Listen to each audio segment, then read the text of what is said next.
Amigos, tengo en mis manos la página oficial de la calificación Fitch Ratings, perspectivas crediticias de América Latina en este 2024. Ustedes saben que de alguna manera ahorita están enfrascados, los políticos están metidos en plena asamblea, condicionando. Se van los magistrados y aprobamos los 5 créditos que necesita el gobierno.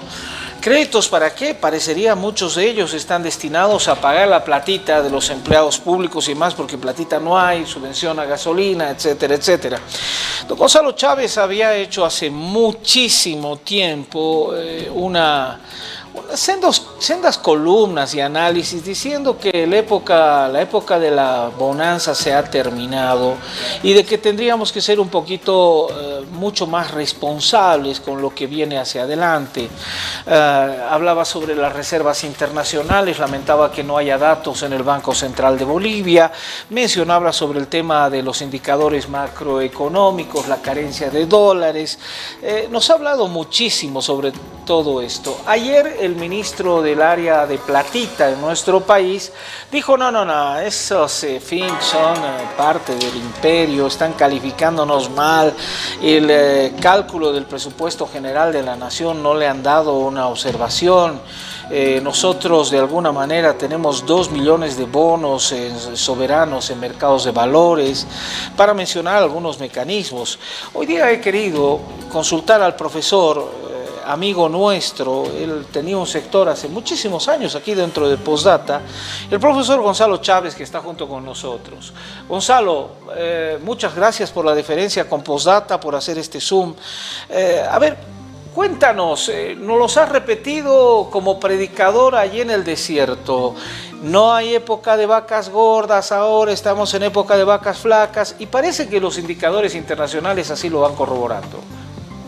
Bueno, sí, muchas gracias. Mira, como tú bien has dicho, hace muchos años venimos alertando de este deterioro económico significativo, y no porque seamos grandes Nostradamus, simplemente porque vimos los datos macroeconómicos que se fueron deteriorando significativamente, especialmente, por ejemplo, el languidecimiento del sector gas natural, que le daba a Bolivia por año en el 2014 $5.400 millones, y que eso ha bajado en el 2022-2023 a $2.000 millones. Es decir, el Estado boliviano ha dejado de recibir $3.489 millones, y ese es el origen, ¿no es cierto?, de la escasez de los dólares, del déficit público y de una serie de problemas estructurales del agotamiento del modelo económico boliviano. Entonces, cuando ahora viene Fitch y las calificadoras de riesgo en los últimos 2 años, simplemente están repitiendo el deterioro del problema fiscal, 11 años de déficit público, es decir, 11 años de mayores gastos de inversiones que ingresos. Te están hablando que de las reservas internacionales, que eran $15.000 millones, estas han bajado a 1.709 a diciembre del año pasado. Y, por ejemplo, en dinero, en cash, en efectivo, solamente $166 millones. Te están diciendo que tu deuda pública general ha subido casi un 80% del PIB. Entre deuda interna, la plata que el Estado le debe a la gente de los bancos o de la gestora ex AFPs, o también, ¿no es cierto?, incluye esto la deuda que tienen las empresas estatales, algunas que no funcionan para nada, con el Estado, e incluye la deuda externa. El total de eso es 80% y es muy fuerte, y lo que te dicen estas calificadoras de riesgos es que eso es insostenible. Te dicen que los subsidios han subido significativamente y eso no va a funcionar. Entonces te dicen también que hay problemas en el sector comercial, cada vez estás exportando menos e importando muchísimo. Te dicen que hay escasez de dólares, que hay escasez de divisas, que hay escasez de petróleo, ¿no es cierto?, de diésel y gasolina. Entonces te hacen un conjunto de indicadores que reflejan pues este agotamiento del modelo económico boliviano, y que el gobierno insiste en negarlo. Y el gobierno se agarra de 3 indicadores y los pone en la propaganda como si nada estuviera pasando. Dice la inflación más baja de América Latina, evidentemente, ¿no es cierto? Alrededor de entre 2 y 3%. Sin embargo, no te dice que eso es inflación reprimida y que para que esa inflación sea baja, tú has sobornado a la inflación con casi 2.000 millones de dólares de subsidios a hidrocarburos y alimentos que ya no los tienes. En la época de la Bolivia Saudita sí tenías la plata para hacer eso, pero ahora ya no tienes esa plata. Te habla de una tasa de crecimiento del 2% que sería buena para el país y para América Latina, pero no te dice que habían proyectado 4.9% y eso es menos de la mitad. Esa es la desaceleración de la economía significativa que se produce desde el año 2014. Tampoco te dicen que ya no vas a poder seguir creciendo porque has matado a la gallina de los huevos de oro que era YPFB, que te daba los ingresos para la inversión pública. Esa plata ya no la tienes y tu crecimiento va a ser un crecimiento bonsai, va a ser un pequeño crecimiento. Además, 2% es un crecimiento menor al crecimiento de la población, que está alrededor de 2.7, 2.8%. Eso significa que la cantidad de bocas que están naciendo en Bolivia son menores que la cantidad de papas que estás produciendo. Entonces ahí tienes un problema estructural. Finalmente, el gobierno insiste en la tasa de desempleo o la tasa de desocupación más baja de la región, pero no te dice en base al 80% de economía informal, ¿no es cierto? Solo el 20% tiene lo que podríamos llamar un empleo decente. El resto está en la sobrevivencia precaria. Por lo tanto, esa tasa de desocupación baja oculta lo que se llama la precariedad laboral, ¿no es cierto? Entonces, todos esos indicadores también los ve las calificadoras de riesgo, y en las calificadoras de riesgo es como en la universidad o el colegio te toman un examen.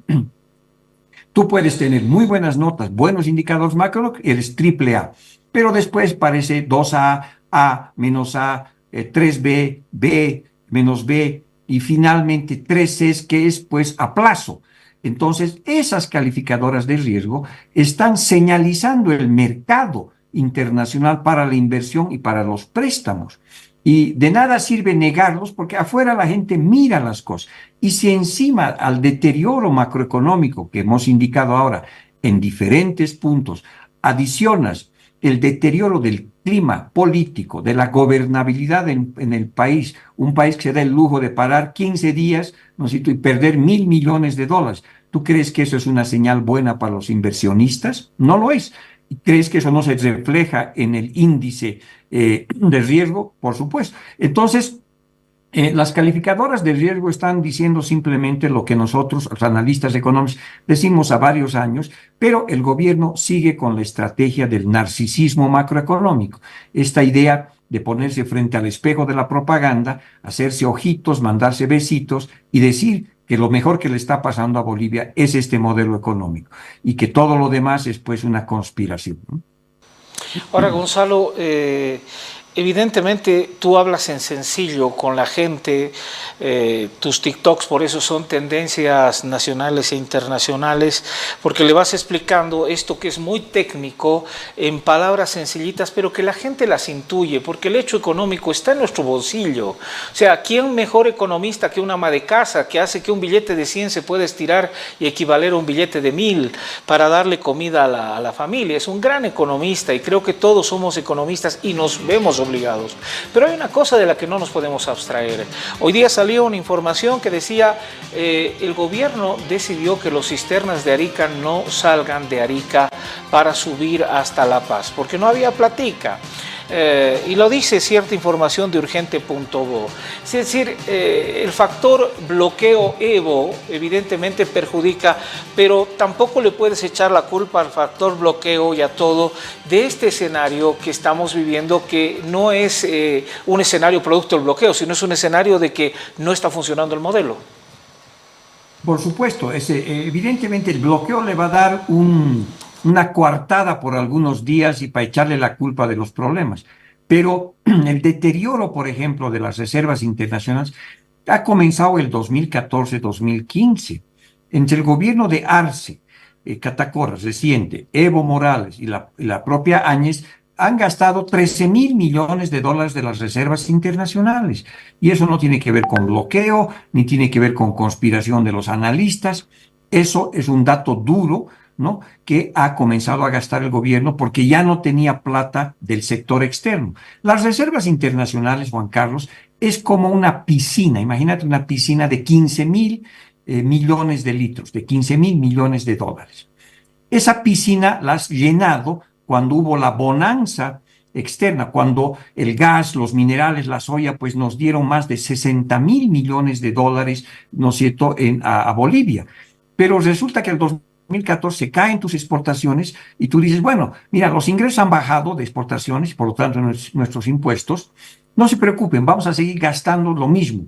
Y para eso comienzas a endeudarte externamente, y aceptar un mayor déficit público y aceptar que debajo de esa piscina hay un huecote que se llama déficit público por donde la agua se ha estado saliendo, por donde varios miles de millones de dólares han estado saliendo y ese es el origen de la crisis, ¿no es cierto? Por el lado de los gastos y el gobierno cree que colocando un chicle al huecote que hay debajo de la piscina o volviendo a querer poner con un jarrito el agua va a poder recomponer las reservas.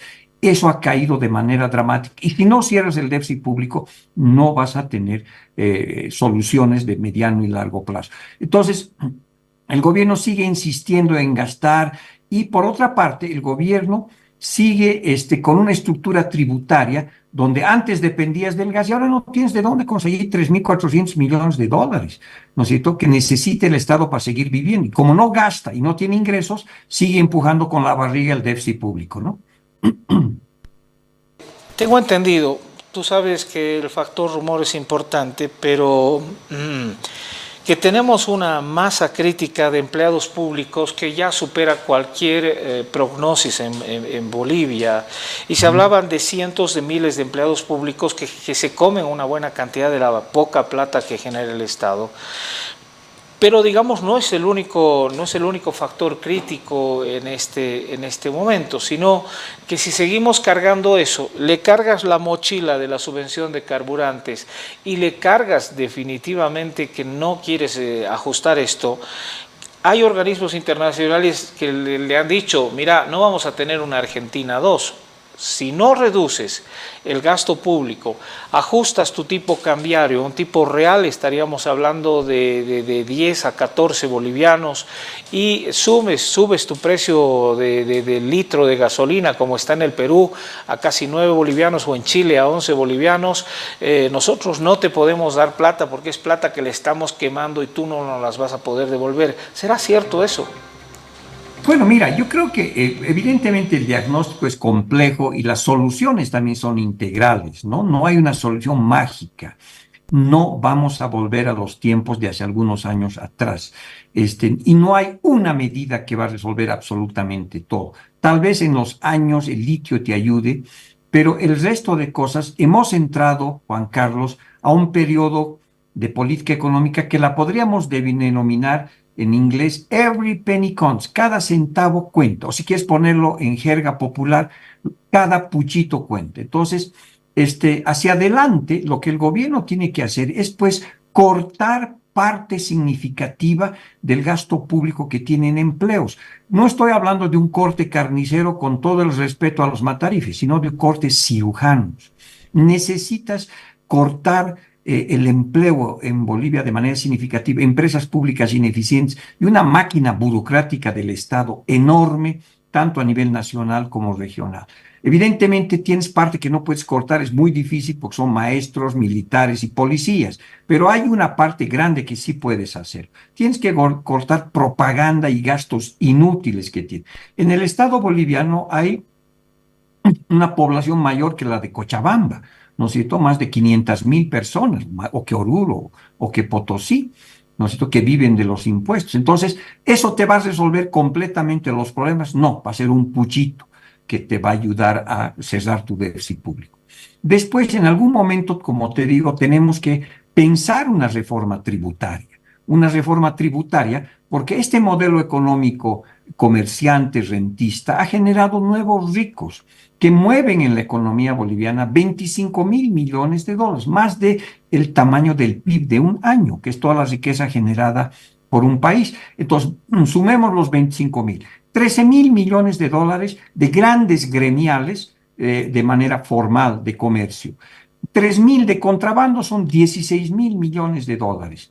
3.000 millones de dólares, siendo muy modesto, del negocio de la coca. 6.000 millones de dólares de los cooperativistas mineros, donde los del oro representan 3.000 millones de dólares. Entre todos, pagan muy pocos impuestos y reciben todos los servicios, incluyendo el subsidio al diésel, por ejemplo, para lo que son los cooperativistas mineros del oro, más de 300 millones de dólares al año de subsidio, no sé, y pagan 2% de impuestos.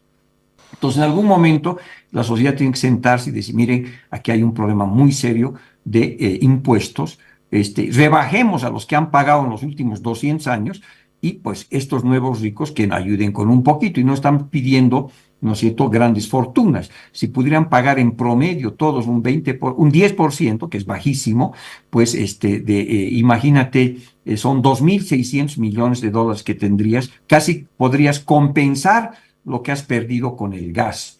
Entonces, ¿pero eso resuelve completamente las cosas? No. En algún momento tenemos que acabar con el subsidio ciego de la gasolina, ¿no es cierto? Porque la gasolina subsidiada beneficia de igual manera a los nuevos ricos como a los cooperativistas mineros y el diésel también, ¿no ve?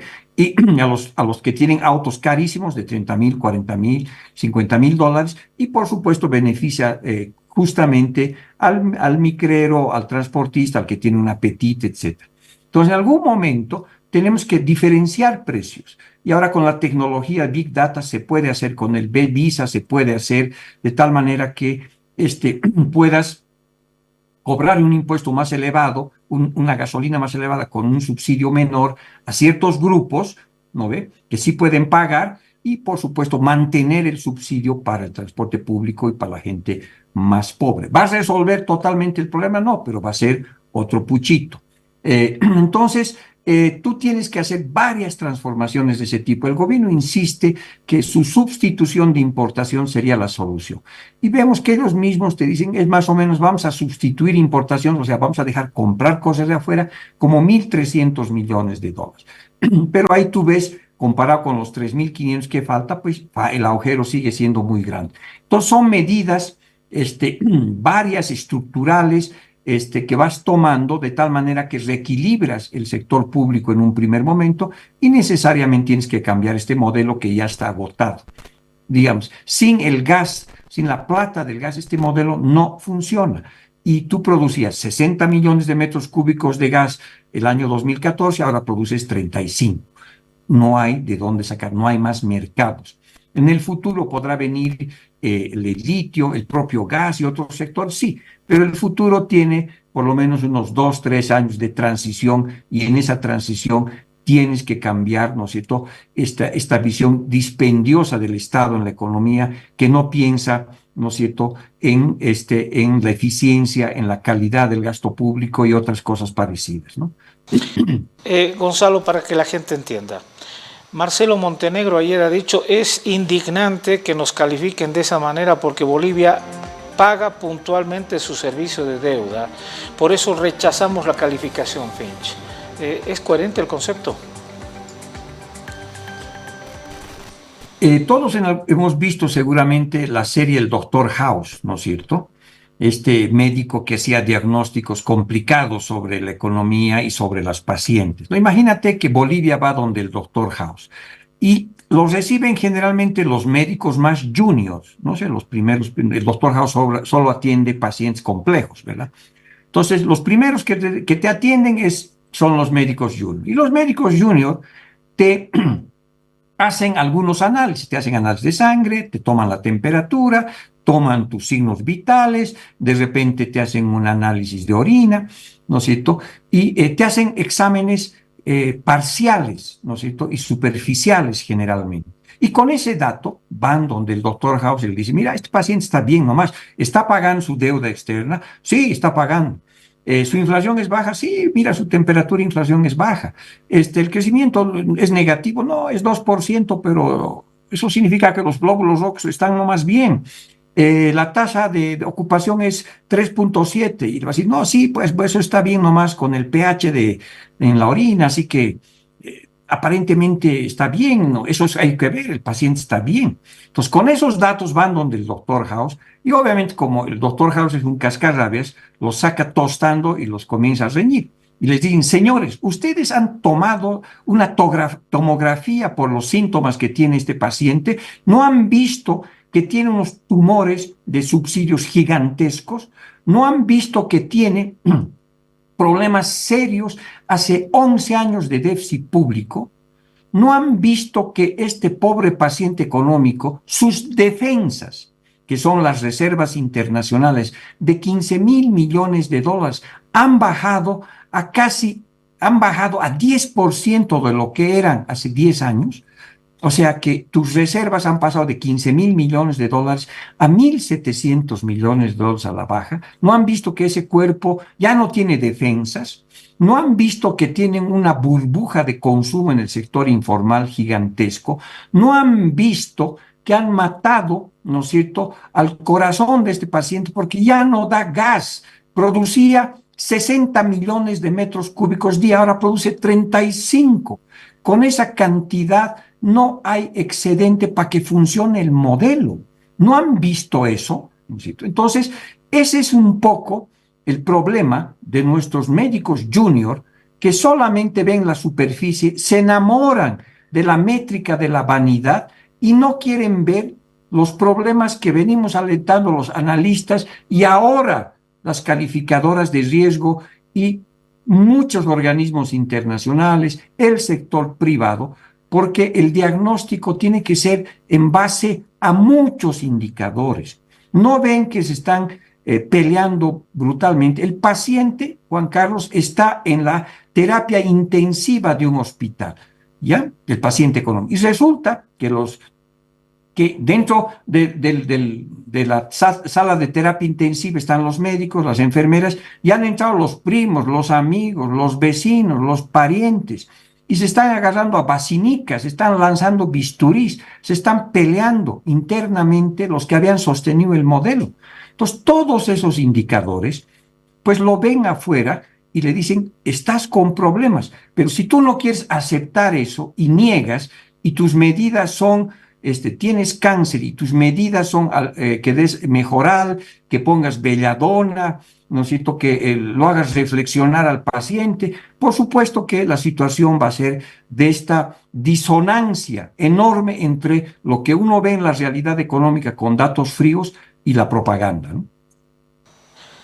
Querido Gonzalo, millones de gracias. Realmente, como es tu estilo, nos has dado una cátedra y te quisiéramos tener con cierta frecuencia. Sé que eres un hombre muy comprometido con la tarea de enseñar, no hay tarea más noble, pero a nadie le quiere que el país le vaya mal.